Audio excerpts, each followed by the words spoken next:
Seguimos acompañándote en la tarde de la 99.9 y la verdad que uno siempre se pregunta, ¿no? Estamos viendo la Copa América, estamos viendo la Eurocopa, hay futbolistas que han ganado mucho dinero en su trayectoria, otros que lo están ganando y otros que lo van a ganar. Y lo que te decía, uno siempre se pregunta, ¿estos jugadores están salvados con esto que están haciendo? ¿Tienen, digamos, como para vivir el resto de sus años no deportivos con el mismo nivel de vida que podrían llegar a tener en este momento? Que esta es la gran cuestión que muchas veces la gente dice, bueno, la verdad que ya está, ya la hizo y ya puede dormir tranquilo. No sé si será tan así. Como no lo tengo tan claro, y seguramente del otro lado vos tampoco lo tenés tan claro, voy a saludar a Juan Cruz Acosta Güemes, director de la gerenciadora de patrimonios FDI. FDI gerencia patrimonios y brinda soluciones que permiten hacer más eficiente y proteger los bienes de sus clientes. Juan Cruz, muy buenas tardes, ¿cómo estás? Hola, buenas tardes, Matías, un gusto. Igualmente para nosotros, y te tiré una pregunta ahí como para que empecemos a desandar este ovillo, ¿no? Porque la verdad que uno siempre se pregunta, Messi, otros deportistas, ¿están salvados con el dinero que han ganado a lo largo de su trayectoria deportiva? ¿Vos qué opinás? Bueno, es una excelente pregunta que por supuesto admite matices amplísimos en la respuesta. Messi hay uno, y obviamente al nivel de ingresos que tiene Messi sería casi una imposibilidad decir que no está salvado o que la va a gastar toda o que la va a perder toda, por supuesto. Pero dejando de lado Messi y yendo simplemente al concepto de deportista profesional de élite, en nuestro caso por estar en Argentina, el fútbol es rey en esto. Podemos hacer algún análisis desde nuestro trabajo habitual, que es el gerenciamiento de patrimonios y en mi caso la profesión de abogado de proteger legalmente la estructura de un patrimonio X. El deportista profesional de alto rendimiento, de alto elite, de elite, perdón, tiene esa característica de, por un lado, gana mucho dinero en muy pocos años de carrera. La carrera profesional de un futbolista en promedio dura unos 16 años. Entonces tenés que pensar primero ese tema de gana mucha más plata en un año que muchos trabajadores toda su vida. Eso es una oportunidad y eso es una tentación, las dos cosas. ¿Oportunidad de qué? De que en esos 16 años se asegure el futuro propio y de su familia y tal vez más generaciones todavía, o al revés, que tenga un nivel de gastos porque se malacostumbra o se rodea de gente equivocada o tiene tentaciones equivocadas, se acelere el nivel de gastos que transitoriamente sus ingresos, que también son transitorios, valga la redundancia, le permiten sostener, pero cuando esos ingresos merman o desaparecen y los gastos fueron más altos, empieza a comerse el patrimonio. Entonces, yendo a tu pregunta, ganan millones, sí, mi principal preocupación es cuánto les queda, porque si uno gasta los 10 millones que le entran, te va a quedar lo mismo que el que gana 5 y gasta 5. Entonces la idea es cómo hacer siendo un deportista que de por sí no te destacás por tener una formación que automáticamente te permite manejar bien el dinero, sino que ya tenés de por sí un talento especial para otra cosa.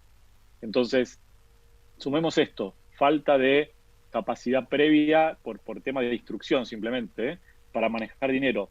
Le agregamos la madurez, la edad a la cual esa persona recibe todo ese patrimonio, se da en esta profesión, tal vez el mundo del modelaje y alguno que otro, en los cuales tu pico de trabajo, tu pico de rendimiento es totalmente joven comparado al de la profesión de un médico, un contador, un periodista o un comerciante. Nadie es un Maradona de la contabilidad a los 20 años. Nadie es un Messi de la medicina a los 20 años. Pero en estos casos los deportistas sí lo son. Esa presión, esa exposición constante y obviamente estar inmerso en un ámbito que les genera amplio rédito económico, hace un cóctel que puede terminar muy bien como puede terminar muy mal. ¿Vos pagarías una entrada por ver al mejor contador del mundo hacer un balance? Probablemente no. Claro. Vos no pagarías una entrada por ver a un arquitecto que está diseñando un gran proyecto. Pero todos pagamos una entrada por ver a un jugador patear una pelota en un torneo Seguro. importante o en una liga importante. Entonces, esas diferencias de por sí hacen que este análisis es distinto del habitual. Uno tiene que sumarle esos pluses de la, entre comillas, por supuesto, inmadurez. No me refiero a que sean inmaduros, sino que el nivel de su desarrollo madurativo no es correlacionado, como en otras profesiones, con una edad un poquito más grande en la cual uno empieza a pisar fuerte. Entonces, si uno tiene su pico de plenitud laboral a los 45, obviamente tiene una experiencia hasta llegar a esa edad que le permite manejar el dinero un poco mejor. Le sumo a eso el típico entorno llamado los amigos del campeón, o como querramos ponerle, que es a veces rodearse por su fama, por el tipo de ámbito deportivo en el que se manejan, se les pega un montón de gente, y estas personas a veces, por una especie de culpa o por un mal manejo, sienten que tienen una obligación de sostener económicamente todos los viajes, todas las salidas, todas las fiestas, etcétera, de todas las personas con las que ellos eligen rodearse en ese momento. Esto no le pasa a un médico, esto no le pasa a un contador, esto no le pasa a un arquitecto. Y ellos tienen que tratar de lidiar con todo esto a la vez de tener un rendimiento deportivo adecuado, estar en una liga que les permita, por un lado, ser felices en lo personal, pero a su vez ganar el suficiente patrimonio, no lesionarse, estar bien con el técnico, etcétera, etcétera, etcétera. Entonces, cuando hacemos estos análisis, no es tan fácil como decir, gana 5 millones por año durante 3 años de contrato que tienen, entonces ya está. Ojalá ya esté, y en muchos casos sí lo está, pero si con esos millones él los malgasta o invierte en cosas que no son idóneas para la persona que está efectuando la inversión, no son idóneas, ¿qué quiere decir? Son demasiado arriesgadas, son alocadas, la persona que invirtió no entiende lo que está haciendo, son a veces ideas que le traen amigos que no tienen el capital para llevar a cabo la idea, entonces le piden a esta persona que aparentemente le sobra el capital, por lo menos transitoriamente, que le financie una idea. Si ese proyecto sale mal, el que puso la idea perdió tiempo y el que puso el dinero perdió todo el dinero. Claro. Entonces, cuando esas oportunidades no son bien llevadas o son pocas y malas, hay más riesgo de que la persona pierda todo. En cambio, una persona de altísimo patrimonio por actividad deportiva, como podría ser el ejemplo que dabas vos de Messi, obviamente que le llueven propuestas todos los días, pero también tienen mucha oportunidad de diversificar. ¿Qué es diversificar? En vez de poner todo el riesgo en una o dos inversiones, poner ese mismo riesgo del capital que uno está poniendo en más de una inversión, y preferentemente inversiones que no se vinculan entre sí. Entonces, para que me vaya mal, tiene que haber una inversión A que me fue mal, sumado a una B que me fue mal, sumado a una C que me fue mal. Esto es por lo menos improbable. Entonces, esa oportunidad de diversificar la tiene más el que tiene un alto patrimonio, porque tiene muchas balas, ¿no?, en el cargador para disparar tiros que acierten o sean un desacierto, mientras que otros que tienen menos patrimonio tienen a lo mejor una sola bala o dos. Después te invito también a pensar otras cuestiones, que es, no todos ganan ese nivel de ingresos. Hay algunos que llegan suficientemente a jugar en primera división, son talentosos, juegan en una liga buena, pero a lo mejor son un jugador, entre comillas, del montón, por decir esto en contraste a las grandes figuras que uno está acostumbrado a escuchar mundialmente. Y puede ser, por supuesto, que tengan un tren de vida interesante para la edad que tienen, pero termina esos 15, 16 años de carrera con suerte, y si esa persona no acumuló más que unos pocos cientos de miles de dólares, que por supuesto es mucho dinero, pero que no es garantía del resto de mi vida voy a poder seguir viviendo, y mucho menos con ese tren de vida al cual la persona venía acostumbrado. ¿Qué vemos a veces? ¿Qué buenos ejemplos hay? Y solamente estamos, insisto, ejemplificando. Gabriel Batistuta, por decir algo. Es una persona que se ha destacado por su actividad deportiva, ha ganado muchísimo dinero, pero se ha dedicado también a invertir y a tener una conducta que nadie le conoce, escándalos extraños, nadie le conoce estar bancando un montón de gente que uno no sabe para qué está alrededor de él, etcétera. Y otra cosa, si me permitís escaparme un segundito del fútbol, Sí, por supuesto. en otros deportes hiperprofesionales e hiperpagados, como la NBA en Estados Unidos, el básquetbol, hay una categoría que se llama novato o rookie, que es el que por primera vez ingresa en esa liga. Ellos tienen que seguir por mandato de la NBA cursos muy intensivos previos a su ingreso a la NBA, en el que los llenan de información que va desde cómo hay que entrenar o cómo hay que cuidarse hasta, y acá venía mi punto, lo que nos falta en Argentina, educación financiera. Claro, bueno. Entonces, de entrada, sí, No, yo recuerdo que alguna vez Emanuel Ginóbili decía una de las grandes cosas que tiene la NBA es que te prepara para cuando no seas más jugador de la NBA. absolutamente. ¿En qué dos cosas? En el manejo del dinero que ganaste y en el día después cuando los flashes dejaron de estar ahí, pues son las dos cosas. Claro. Hay gente que en esa falta de protagonismo, porque después de retirado, a lo mejor a los 6 meses todavía te siguen reconociendo y después, unos años después, a Ginóbili por supuesto lo van a reconocer toda la vida, pero hay jugadores que a lo mejor pasan un poco después desapercibidos. Pero sí, ese era mi punto. La NBA sería un ejemplo a seguir, ojalá se replicara en Argentina en todos los deportes, en el que el propio equipo que te está pagando a vos te da la herramienta para que lo que vos ganás patrimonialmente te rinda el resto de tu vida, Dios mediante, Ujú. y te permita a vos tener esas herramientas de educación financiera. Y el básquet es otro caso en el cual el chico que recibe ese dinero en general es su primer año de college o incluso antes, ya lo están insertando en un mundo hiperprofesional a los 19, 20, 21 años. Y con lo que él gane, si le va bien, va a tener que vivir el resto de su vida. Son elementos de educación financiera. Sí, Eh, Iba pensando mientras conversábamos, Juan Cruz, que nosotros siempre en adnempresario.com como en ADN Empresario Radio hacemos hincapié en la falta que hay en nuestro país de educación financiera. Y esto es algo que vos mencionaste 2 veces a lo largo de estos minutos en la entrevista.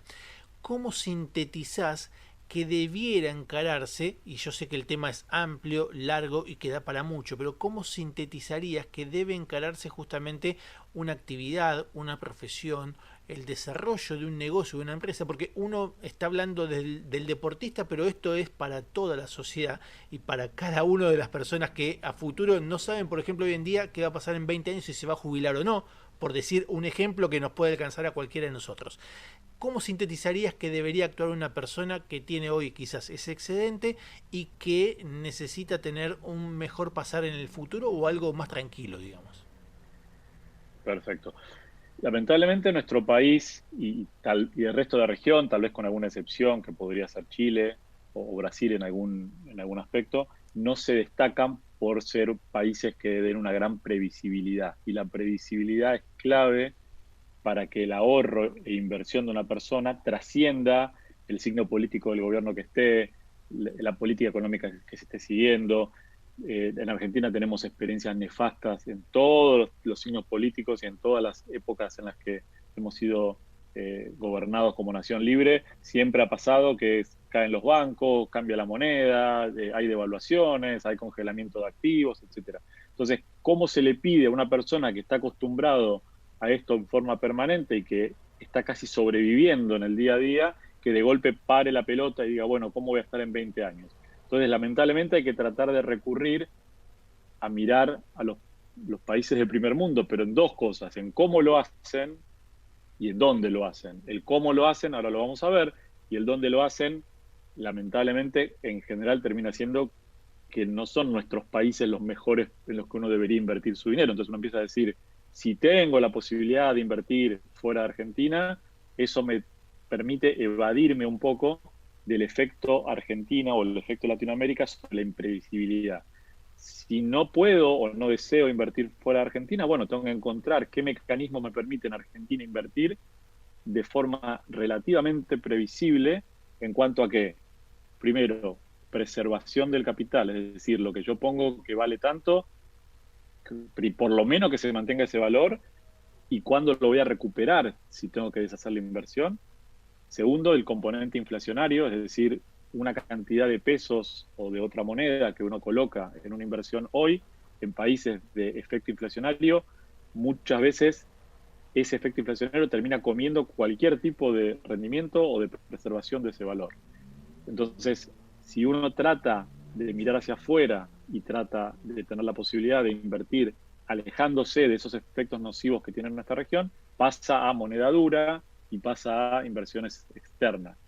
En ese trayecto es que la educación financiera permite a la persona empezar a pensar un poquito como en otros países, que es si de lo que yo gano ahorro algo y ese ahorro queda en el colchón, simplemente estoy preservando nominalmente el capital. Pero la inflación de ese país, que siempre existe, me va a ir comiendo ese billetito que está en el colchón. Entonces el siguiente paso es, bueno, ¿cómo hago para lo que yo gano y ahorro, empezar a invertirlo? Y ahí empieza el tema. La inversión en cualquier tipo vamos en este caso a limitarnos a lo financiero, de activo financiero que genera algún tipo de rendimiento, nos lleva a hablar del famoso interés compuesto. Si ese dinero genera un rendimiento y no lo toco, incorporo el rendimiento y vuelvo a invertir, se produce un efecto bola de nieve. Entonces, si una persona, totalmente distinto a lo que sucede en nuestro país, una persona de los 20, 22, 23, 24 años empieza a trabajar y empieza a poder ahorrar un poquito de dinero por mes, pero lo invierte consistentemente y lo deja invertido, cuando esa persona quiere darse cuenta, y son 20 años después, tiene una suma interesantísima de dinero en un país que tiene esa moneda dura.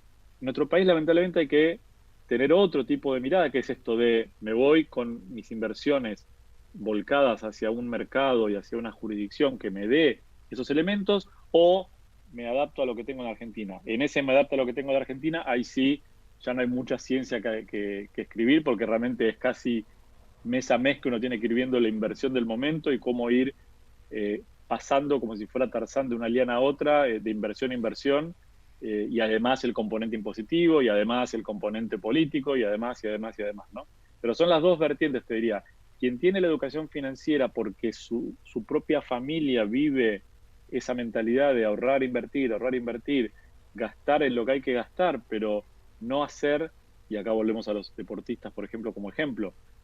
Si uno ve que un deportista de alto rendimiento se compra un auto de $250.000, que tiene todo el derecho a hacerlo, por supuesto, pero al lado tiene otro compañero de equipo que esos mismos $250.000 los invirtió en un departamento, y al lado hay otro compañero que los invirtió a lo mejor en interés compuesto, al cabo de 10 años el que compró el auto probablemente tenga menos patrimonio en ese auto que el que tiene el departamento y el que tiene la inversión financiera, si fue una inversión sensata. Entonces también está ese tema. Lo que hoy parecen ser $250.000 es en realidad una decisión que tiene a lo mejor muchísimo más impacto al futuro, o en el futuro, perdón, de ese deportista. Si ese deportista se hubiera guardado ese dinero y lo hubiera invertido en algo, cuando tiene 40 años probablemente tenga de dónde agarrarse, mientras que el que lo fue a gastar en un auto, si después sufre un percance económico, se lesiona o lo que fuera, su patrimonio está herido, por lo menos en ese monto.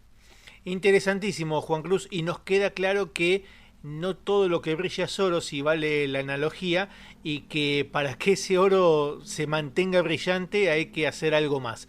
No dejarlo en el lugar donde está, porque evidentemente va a ir perdiendo el lustre, y si pierde el lustre, en algún momento no va a tener valor. Digo esto porque evidentemente el dinero se agota y no va a tener la persona aquello que ganó en algún momento determinado de su vida como para siempre que lo acompañe, ¿no? Así que me parece interesante incluso que podamos volver a charlarlo, porque estos son temas que indudablemente hacen justamente a la educación financiera que tienen que tener los argentinos, aunque uno dirá, ¿es difícil en este contexto? Bueno, pero hay que tenerlo, porque indudablemente es el contexto en el cual más hay que echar mano a este tipo de cosas, ¿no?